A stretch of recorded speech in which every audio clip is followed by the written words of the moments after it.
शांति। 11 सितंबर 2021 आज के बाबा की साकार महावाक्य है।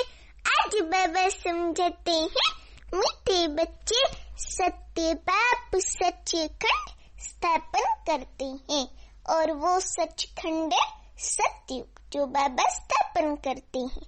तुम बाप के पास आए हो नर से नारायण बनने की सच्ची सच्ची नॉलेज सुनने। अभी प्रश्न है, तुम बच्चों को अपने गृहस्थ व्यवहार में बहुत बहुत संभाल कर चलना है। क्यों? उत्तर, क्योंकि तुम्हारी गतमत सबसे न्यारी है, तुम्हारा गुप्त ज्ञान है, इसलिए विशाल बुद्धि बल सबसे तोड़ निभाना है। अंदर में समझना है, हम सब भाई भाई व भाई बहन, हम सब भाई भाई व भाई बहन, भाई भाई आत्मिक रूप से और भाई बहन ब्रह्मा की संतान के रूप से। बाकी ऐसे नहीं, स्त्री अपने पति को कहे तुम मेरे भाई हो, इससे सुनने वाले कहेंगे इनको क्या हो गया है। युक्ति से चलना है, बाबा कहते युक्ति से चलना है। ऐसे नहीं कि स्त्री अपने पति को कहे तुम मेरी भाई हो और पति अपनी स्त्री को कहे तुम मेरी बहन हो, इससे फिर सब सुनने वाले कहेंगे इनको क्या हो गया है। युक्ति से चलना है, बाबा इसीलिए कहते युक्ति से चलना है। ओम शांति। रूहानी बाप बैठ बच्चों को समझाते हैं। रूहानी शिव बाबा बैठ हम आत्मा रूपी बच्चों को समझाते हैं। रूहानी अक्षर ना कहे, सिर्फ बाप कहीं तो भी अंडरस्टूड है। ये रूहानी बाप है, शिव बाबा रूहानी बाप है। बाप बैठ किसको समझाते?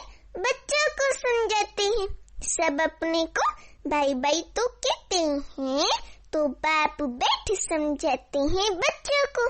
सबसे तो सबको तो नहीं समझाते होंगे, बाबा कहते सबको तो नहीं समझाते होंगे। सब अपने को भाई भाई तो कहते हैं। गीता में भी लिखा हुआ है, क्या लिखा हुआ है? भगवान वाच। किसके प्रति? भगवान के हैं सब बच्चे। पूरी दुनिया ही भगवान के बच्चे हैं ना, जितनी भी 800 करोड़ आत्माएं वो सब बाबा की संतान है। तो भगवान के हैं सब बच्चे, वह भगवान बाप है, तो भगवान के बच्चे सब ब्रदर से, सब आपस में भाई भाई ब्रदर से। भगवान ने ही समझाया होगा, राजयोग सिखाया होगा। अभी तुम्हारी बुद्धि का ताला खुला हुआ है। जो हमारी बुद्धि में गोदरेज के जैसा ताला लगा था ना, वो अभी खुल गया है। तो कहते खुला हुआ है। तुम्हारे सिवाय ऐसे ख्यालात और कोई के चल ना सके। जिन जिन को संदेश मिलता जाएगा वे स्कूल में आते जाएंगे, पढ़ते जाएंगे, समझेंगे। प्रदर्शनी तो देखी, अब जाकर ज्यादा सुने। पहली मुख्य बात है, ज्ञान सागर पतित पावन गीता ज्ञान दाता शिव भगवान वाच। उनको ये पता पड़े कि इन्हों को सिखलाने वाला समझाने वाला कौन है। ये उनको पता पड़ना चाहिए, जो भी बाबा को नहीं जानते हैं।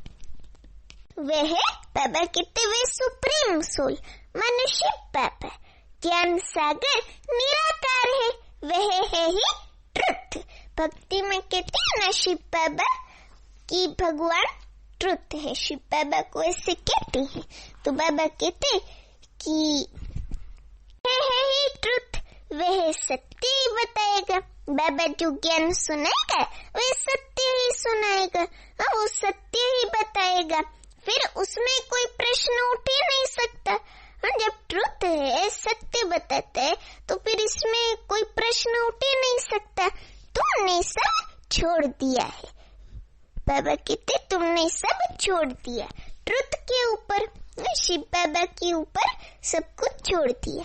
तो पहले तो इस पर समझाना है कि हमको परम पिता परमात्मा किसके द्वारा? ब्रह्मा द्वारा राजयोग सिखलाते हैं। अपने कर्मेंद्रियों पे राज्य करने वाला राजयोग सिखलाते हैं।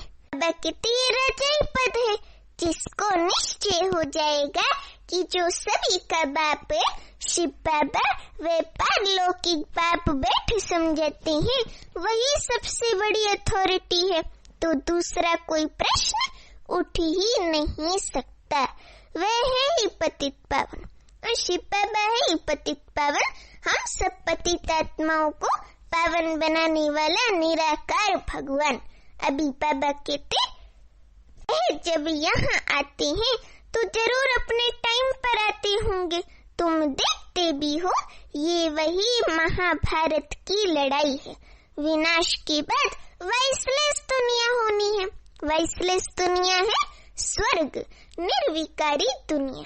तो विनाश के बाद वाइसलेस दुनिया होनी है। ये मनुष्य जानते नहीं कि भारत ही वाइसलेस था। बुद्धि चलती नहीं, गोडरेज का ताला लगा हुआ है। हर किसी मनुष्य की बुद्धि में अज्ञान रूपी गोडरेज का ताला लगा हुआ है। उसकी चाबी एक बाप के पास ही है। इसलिए ये किसको पता नहीं है कि तुमको पढ़ाने वाला कौन है, माना हमको पढ़ाने वाला कौन है। ये भगवान है, ये कोई भी नहीं जानता। दादा समझ लेते हैं, दादा माने ब्रह्मा बाबा को समझ लेते हैं, पढ़ाते हैं, तब टीका करते हैं, कुछ बोलते हैं। इसलिए पहले पहले ये समझाओ, इसमें लिखा है शिव भगवानुवाच, वे तो है ही ट्रुथ। भगवान तो ट्रुथ है ना। बाप है ही नॉलेजफुल, सृष्टि के आदि मध्य अंत का राज समझाते हैं ना राज। बाबा राज समझाते हैं। ये शिक्षा अभी तुमको उस बेहद के बाप से मिलती है और वो बेहद का बाप है शिव बाबा। तो हमें उससे क्या मिलती है? शिक्षा मिलती है, ये रूहानी नॉलेज मिलती है। वही सृष्टि का रचयिता है, वही इस मनुष्य सृष्टि का रचयिता है। पतित सृष्टि को पावन बनाने वाला है। इस पतित कलयुगी सृष्टि को पावन सत्युगी सृष्टि बना रहा है। तो बाबा वही कहते, तो पहले पहले बाप का ही परिचय देना है। उस परम पिता परमात्मा से आपका क्या संबंध है? वह नर से नारायण बनने की कैसी नॉलेज देते? सच्ची नॉलेज देते हैं। ये सच्ची सत्यनारायण की कथा है ना, जो हमको नर से नारायण बना देती है। तो बाबा सच्ची नॉलेज देते हैं। बच्चे जानते हैं बाप सत्य है। शिव बाबा है ना सत्य, जो बाप ही सचखंड बनाते हैं, और वो सचखंड है सतयुगी दुनिया। तुम यहाँ आए ही हो नर से नारायण बनने, नर से नारायण बनने और नारी से लक्ष्मी बनने। इसलिए हम इस संगम युग पर आए हैं। बैरिस्टर पास जाएंगे तो समझेंगे हम बैरिस्टर बनने आए हैं। अभी तुमको निश्चय है हमको कौन पढ़ाते हैं? हमको भगवान पढ़ाते हैं। कई निश्चय भी करते हैं, बाबा कहते कई निश्चय करते भी हैं, फिर संशय बुद्धि हो जाती है। पहले निश्चय करते हैं, फिर बाद में माया पकड़ लेती है बुद्धि को, तो संशय बुद्धि हो जाते हैं। तो उनको सब कहते हैं, तुम तो कहते थे हमें भगवान पढ़ाते, फिर भगवान को क्यों छोड़ आए हो? संशय आने से ही पागलती हो जाते हैं, क्योंकि संशय ही बाबा से दूर होने का पहला रास्ता है। तो जब संशय आता है बाबा के ऊपर, ड्रामा के ऊपर, परिवार के ऊपर, तो क्या होता है? भागंती हो जाते हैं। तो संशय आने से ही भागंती हो जाते हैं, कोई ना कोई विकर्म करते हैं। भगवान उवाच, काम महाशत्रु है, उन पर जीत पाने से ही जगत जीत बनेंगे। बाबा हर रोज पवित्रता पर कोई ना कोई पॉइंट समझा रहे हमें, तो हमें भी पवित्रता पर पूरा अटेंशन देना है। बाबा कहते भगवान उवाच, महाशत्रु है। उन पर जीत पाने से जगत जीत बनेंगे। जो पावन बनेंगे वही पावन दुनिया में जाएंगे। ये है ही किस चीज की बात? राजयोग की बात। तुम जाकर राजाई करेंगे। बाकी जो आत्माएं हैं वे अपना हिसाब चुकता कर वापस चली जाएंगी, वापस परमधाम चली जाएंगी। ये कयामत का समय है। बाबा हम बच्चों को टेंशन दिला रहे हैं। ये कयामत का समय है। अब ये बुद्धि कहती है सतयुग की स्थापना जरूर होनी है। पावन दुनिया किसको कहा जाता है? सतयुग को कहा जाता है। समझे? पावन दुनिया सतयुग को कहा जाता है। बाकी सब मुक्ति धाम में चले जाएंगे। मुक्ति धाम माने परम धाम में चले जाएंगे। फिर जब आत्माओं का जन्म का टर्न होगा तब आत्माएं धीरे धीरे धीरे अपने अपने टर्न अनुसार नीचे इस सृष्टि पर अवतरित होती रहेंगी। उनको फिर अपना पार्ट रिपीट करना है। तुम भी अपना पुरुषार्थ करते रहते हो पावन बन और पावन दुनिया का मालिक बनने के लिए। पावन दुनिया के मालिक कौन थे? लक्ष्मी नारायण। तो लक्ष्मी नारायण बनते हैं। अभी हम पावन दुनिया के मालिक बनते हैं, इसलिए हम पुरुषार्थ करते हैं। मालिक तो अपने को समझेंगे ना। मालिक तो हर कोई अपने को समझता है। सभी रहते हो ना बेगमपुर के बादशाह के सुमान में, तो मालिक तो अपने को समझेंगे ना। प्रजा भी मालिक है। सत्युग में ऐसा है कि प्रजा भी अपने आप में एक राजा मालिक है, क्योंकि सभी स्वराज्य अधिकारी हैं। अभी प्रजा भी कहती है ना हमारा भारत तुम समझते हो। अभी सब कौन से वासी हैं? स्वर्गवासी नहीं, नरकवासी हैं। समझे? अभी सब नरकवासी हैं। अभी हम स्वर्गवासी बनने के लिए राजयोग सीख रहे हैं।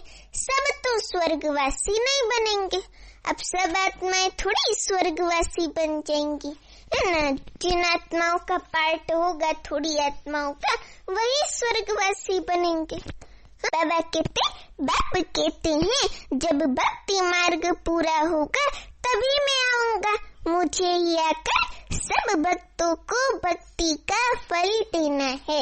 मेजॉरिटी तो भक्तों की है ना। बाबा कहते मेजॉरिटी तो भक्तों की है ना। सब पुकारते रहते हैं हे गॉड फादर। भक्तों के मुख से ओ गॉड फादर, हे भगवान, हे पतित पावन, ये जरूर निकलेगा। क्योंकि भक्त है ना, तो भगवान को पुकारने के लिए क्रिश्चियन कहेगा ओ गॉड फादर, हो गॉड फादर। हाँ, और बाकी धर्म वाले अपनी अपनी भाषा में कहते हैं हे पतित पावन, हे भगवान। भक्ति और ज्ञान में फर्क है। बाबा कहते अब भक्ति और ज्ञान में फर्क है। तुम्हारे मुख से कभी हे ईश्वर, हे भगवान नहीं निकलेगा, क्योंकि हम बाबा के बच्चे हैं। बच्चे के मुख से थोड़ी निकलता है हे बाप, हे माँ, ऐसे थोड़ी निकलता है।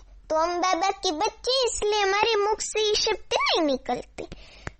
समझे? मनुष्यों को तो ये आधा कल्प की प्रैक्टिस पड़ी हुई है। भक्ति मार्ग की प्रैक्टिस पड़ी हुई है। तुम जानते हो वे हमारा बाप है। कौन? शिव बाबा हमारा बाप है। तुमको हे बाबा थोड़ी कहना है। बाबा हमको कहते तुमको हे बाबा, बाबा ऐसे थोड़ी कहना है। बाप से तुमको तो वर्षा लेना है। पहले तो ये निश्चय हो कि हम बाप से वर्षा लेते। और किस चीज का वर्षा लेते? स्वर्ग की बादशाही का। बाप बच्चों को वर्षा लेने के अधिकारी बनाते हैं। ये तो सच्चा बाप है ना। शिव बाबा तो है सत्यम शिवम सुंदरम। तो ये तो सच्चा बाप है ना। आप जानते हैं हमने जिन बच्चों को ज्ञान अमृत पिलाए, ज्ञान चिता पर बिठाए, विश्व का मालिक देवता बनाया था, वही काम चिता पर बैठ क्या हो गए? भस्मीभूत हो गए। काम चिता पर बैठ भस्मासुर की तरह भस्मीभूत हो गए हैं। अब मैं फिर ज्ञान चिता पर बिठाए घोर नींद से जगाए अज्ञान रूपी घोर नींद से जगाए स्वर्ग में ले जाता हूँ। स्वर्ग माना सतयुगी दुनिया में बाबा हमको ले जाता है। अभी बाबा कहता, बाप ने समझाया है तुम आत्माएं वहाँ शांति धाम और सत्धाम में रहती हो। शांति धाम में सतयुगी शांति धाम में परम धाम और सुख धाम में सतयुगी दुनिया स्वर्ग। सुख धाम को कहा जाता है वाइसलेस वर्ल्ड, संपूर्ण निर्विकारी दुनिया। वहाँ कौन रहते? देवताएं रहते हैं और वह है स्वीट होम। वे मन परम धाम में स्वीट होम, साइलेंस होम, आत्माओं का घर। सभी एक्टर्स उस शांति धाम से आते हैं यहाँ पार्ट बजाने, इस सृष्टि पर पार्ट बजाने। हम आत्माएं यहाँ की रहवासी। बाबा कहते हम आत्मा यहाँ की रहवासी नहीं है, हम इस साकार लोक की रहवासी नहीं है, लेकिन हम असल में परम धाम के रहवासी हैं। यहाँ आते हैं शरीर द्वारा पार्ट बजाने। वह एक्टर्स यहाँ के रहवासी होते हैं इस दुनिया के, सिर्फ घर से आकर ड्रेस बदली कर पार्ट बजाते हैं। तुम तो समझते हो हमारा घर कौन सा शांति धाम है, जहाँ हम फिर वापस जाते हैं। अभी वापस बाबा घर ले जाते हैं ना अंतिम समय में, तो हम वापस जाते हैं। अभी बाबा कहता है जब सभी एक्टर स्टेज पर आ जाते हैं तब बाप आकर सबको ले जाएंगे। इसलिए उनको मनुष्य बाबा को लिबरेटर, गाइड भी कहा जाता है। दुख हरता, सुख करता है, तो इतने सारे मनुष्य कहाँ जाएंगे? विचार तो करो, बाबा कहते विचार तो करो। पतित पावन को बुलाते हैं किस लिए? अपने मौत के लिए। दुख की दुनिया में रहने नहीं चाहते हैं, इसलिए कहते हैं घर ले चलो। और एक गीत भी है ना, इस पाप की दुनिया से अब और कहीं ले चल, तो इसलिए कहती है कि अब घर ले चलो। ये सब मुक्ति को ही मानने वाले हैं। भारत का प्राचीन योग भी कितना मशहूर है ना, मशहूर। विलायत में भी जाते हैं प्राचीन राजयोग सिखलाने। क्रिश्चियन में बहुत जो सन्यासियों का मान रखते हैं। गेरू कफनी की जो पहरवाइश है वह है हठ योग की। बाबा कहते गेरू कफनी की जो पहरवाइश है वह है हठ योग की। तुमको तो घर बार छोड़ना नहीं है, हमको थोड़ी घर बार छोड़ना है ना। ना कोई सफेद कपड़े का बंधन है, परंतु सफेद अच्छा है। बाबा कहते सफेद अच्छा है। सफेद कपड़े में किसकी दृष्टि वृत्ति भी नहीं जाती और सफेद कपड़ा शांति का भी प्रतीक है। तो बाबा कहते सफेद कपड़ा अच्छा है। तुम भट्टी में रहे हो तो ड्रेस भी ये हो गई है ना। अभी बाबा कहते आजकल सफेद पसंद करते हैं। मनुष्य मरते हैं तो सफेद चादर डालते, बॉडी के ऊपर सफेद चादर डालते हैं ना। तो पहले कोई को भी पाप का परिचय देना है, मनुष्य बाबा का परिचय देना है। दो बाप है। दो बाप कौन? एक लौकिक और एक पारलौकिक शिव बाबा। तो दो बाप हैं। ये बातें समझने में टाइम लेती हैं। प्रदर्शनी में इतना समझा नहीं सकेंगे। बाबा कहते प्रदर्शनी में इतना समझा नहीं सकेंगे। सत्युग में एक बाप, एक ही लौकिक बाप है। इस समय है तीन बाप। तीन बाप कौन कौन? एक पारलौकिक शिव बाबा, दूसरा लौकिक ब्रह्मा बाबा, तीसरा लौकिक। तो तुमको तीन बाप है, क्योंकि भगवान आते हैं किसके तन में? प्रजापिता ब्रह्मा के तन में। हाँ, वृत्त तन में बाबा आते हैं, शिव बाबा। वह भी तो बाप है ना सबका। अच्छा, अब तीनों बाप में उच्च वर्षा किसका? निराकार बाप वर्षा कैसे दे? वह फिर देते हैं ब्रह्मा द्वारा। ब्रह्मा तन का आधार ले बाबा हम बच्चों को ये ज्ञान सुनाते हैं और सत्युग की राजाई का वर्षा देते हैं। बाबा कहते ब्रह्मा द्वारा स्थापना करते और ब्रह्मा द्वारा वर्षा भी देते, स्वर्ग की बादशाही का वर्षा भी देते हैं। इस चित्र पर तुम बहुत अच्छी रीति समझा सकते हो। शिव बाबा है, फिर ये प्रजापिता ब्रह्मा, आदि देव आदि देवी, ये है ग्रेट ग्रेट ग्रैंड फादर। बाप कहते हैं मुझे शिव को ग्रेट ग्रेट ग्रैंड फादर नहीं कहेंगे, ग्रेट ग्रेट ग्रैंड फादर है ब्रह्मा बाबा, शिव बाबा को नहीं कहेंगे, मैं सबका बाप हूँ। ये है प्रजापिता ब्रह्मा, ब्रह्मा बाबा है प्रजापिता ब्रह्मा। तुम हो गए भाई बहन, आपस में क्रिमिनल असॉल्ट कर नहीं सके। बाप कहते हैं मन शिव बाबा कहते हैं, क्या कहते, तुम हो गए भाई बहन, आपस में क्रिमिनल असॉल्ट कर ना सके।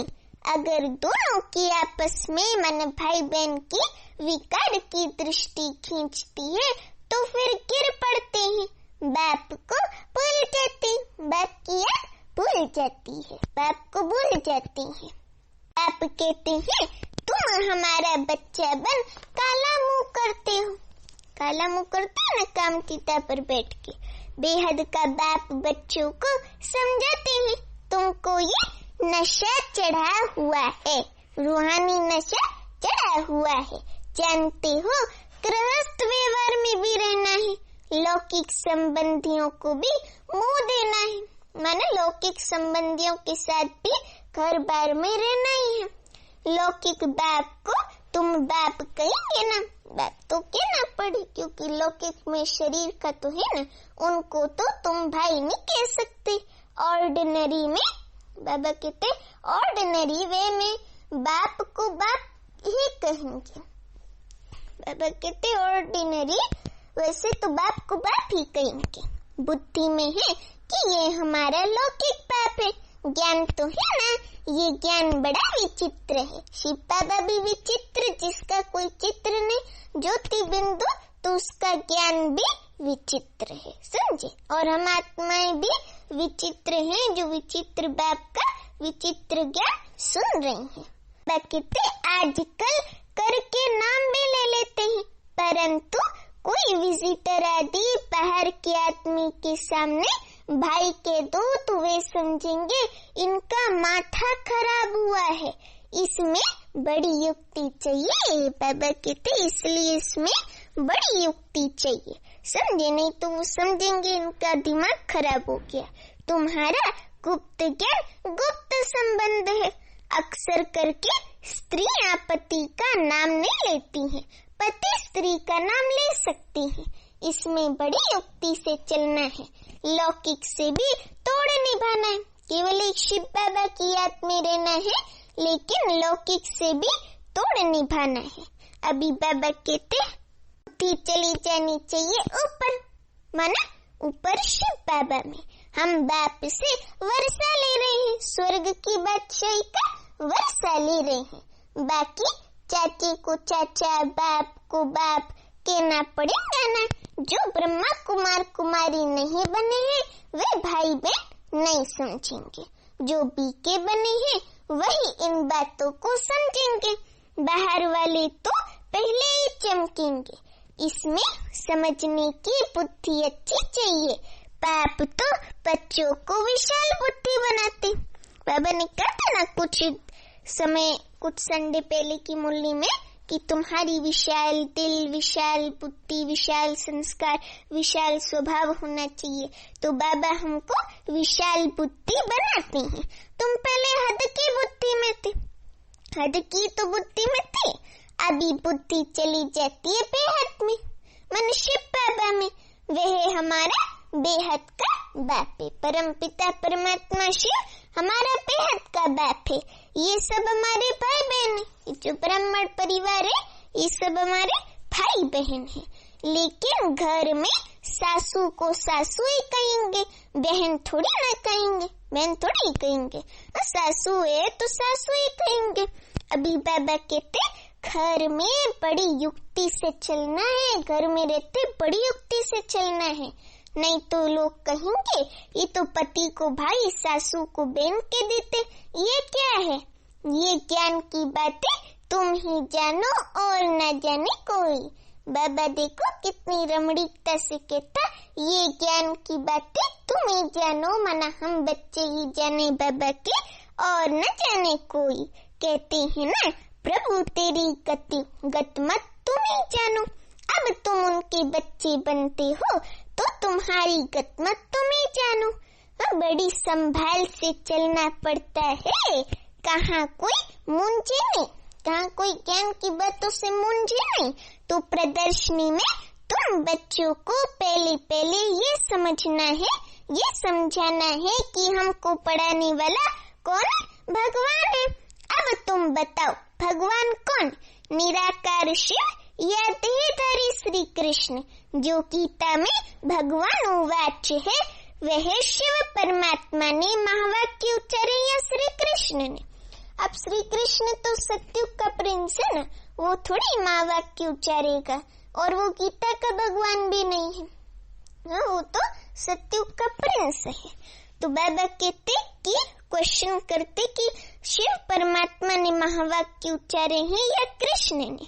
अभी बाबा क्लियर कर रहे हैं, कृष्ण तो है स्वर्ग का पहला प्रिंस। ऐसे तो कह नहीं सकते कि कृष्ण जयंती सो शिव जयंती, ऐसे थोड़ी कहेंगे। शिव जयंती के बाद फिर कृष्ण जयंती। शिव जयंती से स्वर्ग का प्रिंस श्री कृष्ण कैसे बना, वे है समझने की बात, है न समझने की बात। शिव जयंती, फिर गीता जयंती, फिर फट से है कृष्ण जयंती, क्योंकि बाप राजयोग सिखलाते हैं हमें। राजाओं से राजा बनाने वाला राजयोग बाबा में सिखलाते हैं ना। बच्चों की बुद्धि में आया है ना, जब तक शिव परमात्मा ना आए, इस तरह में ना आए और अपना परिचय खुद ना दे, तो बाबा कहते तब तक शिव जयंती मना नहीं सकते। जब तक शिव आकर कृष्णपुरी स्थापन ना करे तो कृष्ण जयंती भी कैसे मनाई जाए। बाबा कहते कृष्ण का जन्म तो मनाते हैं, जन्माष्टमी तो मनाते हैं ना। बाबा कहते कृष्ण का जन्म तो मनाते हैं, परंतु समझते थोड़े हैं, कृष्ण के बारे में कुछ भी नहीं समझते। और शिव जयंती भी मनाते हैं, लेकिन शिव बाबा के बारे में भी कुछ नहीं जानते।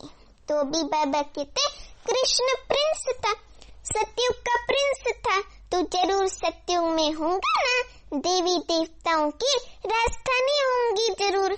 सिर्फ एक कृष्ण को बादशाही नहीं मिलेंगी ना, तो कृष्णपुरी होगी ना। कृष्णपुरी सत्युग को बाबा कहते हैं, कहते भी हैं कृष्णपुरी। और फिर ये है कंसपुरी। ये कलयुगी दुनिया है कंसपुरी, और सत्युगी दुनिया है कृष्णपुरी। कृष्णपुरी नई दुनिया, कंसपुरी है पुरानी दुनिया। कहते हैं देवताओं और असुरों की लड़ाई लगी। अब भाई लड़ाई कैसे लगी?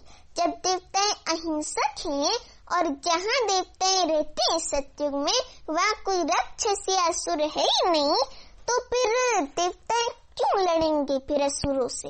तो ये सब रॉन्ग बातें शास्त्रों में लिख दी हैं। देवताओं ने जीता, परंतु ऐसे तो है नहीं। कंसपुरी खत्म हुई, फिर कृष्णपुरी स्थापन हुई ना। जब कंसपुरी खत्म हुई कलयुग, तब कृष्णपुरी स्थापन होगी ना। कंसपुरी पुरानी दुनिया में होगी, नई दुनिया में थोड़ी ये कंस दैत्य आदि होंगे। यहाँ तो देखो कितने मनुष्य हैं, सत्युग में बहुत थोड़े। यहाँ इस कलयुगी दुनिया में 800 करोड़ मनुष्य हैं, और सत्युग में 9 लाख की आबादी है। तो सत्युग में कम है और यहाँ मनुष्य कंसपुरी में ज्यादा है। ये भी तुम समझ सकते हो। ये ज्ञान की बातें भी हम बाबा के बच्चे ही समझ सकते हैं। अभी तुम्हारी बुद्धि चलती है।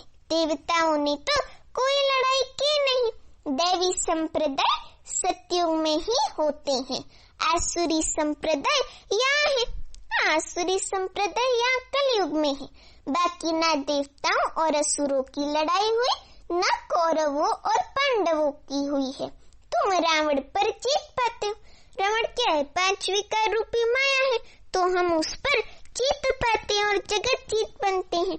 बाप कहते हैं इन विकारों पर जीत पानी है तो जगत जीत बन जाएंगे। जब इन विकारों पर जीत पाते हैं तो जगत जीत बन जाएंगे। इसमें कोई लड़ना नहीं है। लड़ने का नाम ले तो वायलेंस, हिंसक बन जाए। रावण पर जीत पानी है परंतु नॉन वायलेंस, माना अहिंसक रूप से।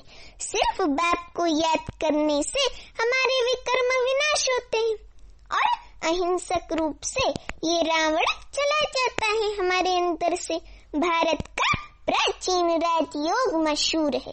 बाप कहते हैं मेरे साथ बुद्धि का योग लगाओ तो तुम्हारे पाप भस्म हो जाएंगे। मन यज्ञ की यात्रा में रहो।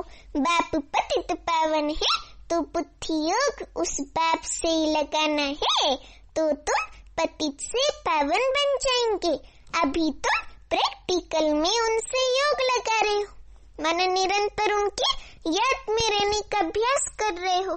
इसमें लड़ाई की कोई बात ही नहीं। इसमें थोड़ी कोई लड़ाई की बात है। जो अच्छी रीति पढ़ेंगे, बाप के साथ योग लगाएंगे, वही बाप से वर्षा पाएंगे स्वर्ग की बादशाही का कल्प पहले मुआफिक। इस पुरानी दुनिया का विनाश भी होगा। सब हिसाब किताब चुकतू कर जाएंगे। फिर क्लास ट्रांसफर हो, नंबरवार जाकर बैठती है ना। तुम भी नंबरवार जाकर वहाँ राज्य करेंगे सत्युग में। कितनी समझ की बातें हैं। ये सब तो समझ की बातें हैं ना। अभी बाबा कहते अच्छा मीठे मीठे सिकीलते बच्चों प्रति माता पिता बाप दादा का याद प्यार और गुड मॉर्निंग। रूहानी बाप की रूहानी बच्चों को नमस्ते। अभी हम रूहानी बच्चों की रूहानी माता पिता बाप दादा को याद प्यार गुड मॉर्निंग और नमस्ते। अभी धारणा के लिए मुख्य सर पहली पॉइंट, इस कयामत के समय जबकि सत्युग की स्थापना हो रही है तो पावन जरूर बनना है। समझे? पावन जरूर बनना है। अभी बाबा कहते बाप और बाप के कार्य में कभी संशय नहीं उठाना है, संशय बुद्धि नहीं बनना है। क्योंकि बाबा जो कर रहे कल्याणकारी कर रहे, वो हम बच्चों का बाप है, वो जानता है। अभी दूसरा पॉइंट है ज्ञान और संबंध गुप्त है, इसलिए लौकिक में बहुत युक्ति से विशाल बुद्धि बनकर चलना है। कोई ऐसे शब्द नहीं बोलने हैं जो सुनने वाले मूंझ जाए। अभी वरदान आज का बहुत ही अच्छा, मन मत पर मत को समाप्त कर श्रीमत पर पद्मों की कमाई जमा करने वाले पद्मा पदम भाग्यशाली भव। मन मत पर मत को समाप्त कर श्रीमत पर पद्मों की कमाई जमा करने वाले पद्मा पदम भाग्यशाली भव। अभी वरदान का एक्सप्लेनेशन, श्रीमत पर चलने वाले एक संकल्प भी मनमत व परमत पर नहीं कर सकते। स्थिति की स्पीड यदि तेज नहीं होती तो जरूर कुछ न कुछ श्रीमत में मनमत व परमत मिक्स है। मनमत अर्थात अल्पज्ञ, अल्पज्ञ आत्मा के संस्कार अनुसार जो संकल्प उत्पन्न होता है वह स्थिति को डगमग करता है। इसलिए चेक करो और कराओ। एक कदम भी श्रीमत के बिना न हो तब पद्मों की कमाई जमा कर पद्मा पदम भाग्यशाली बन सकेंगे। समझे? अभी स्लोगन आज का, मन में सर्व के कल्याण की भावना बनी रहे, मन शुभ भावना रहे, यही विश्व कल्याणकारी आत्मा का कर्तव्य है। मन में सर्व के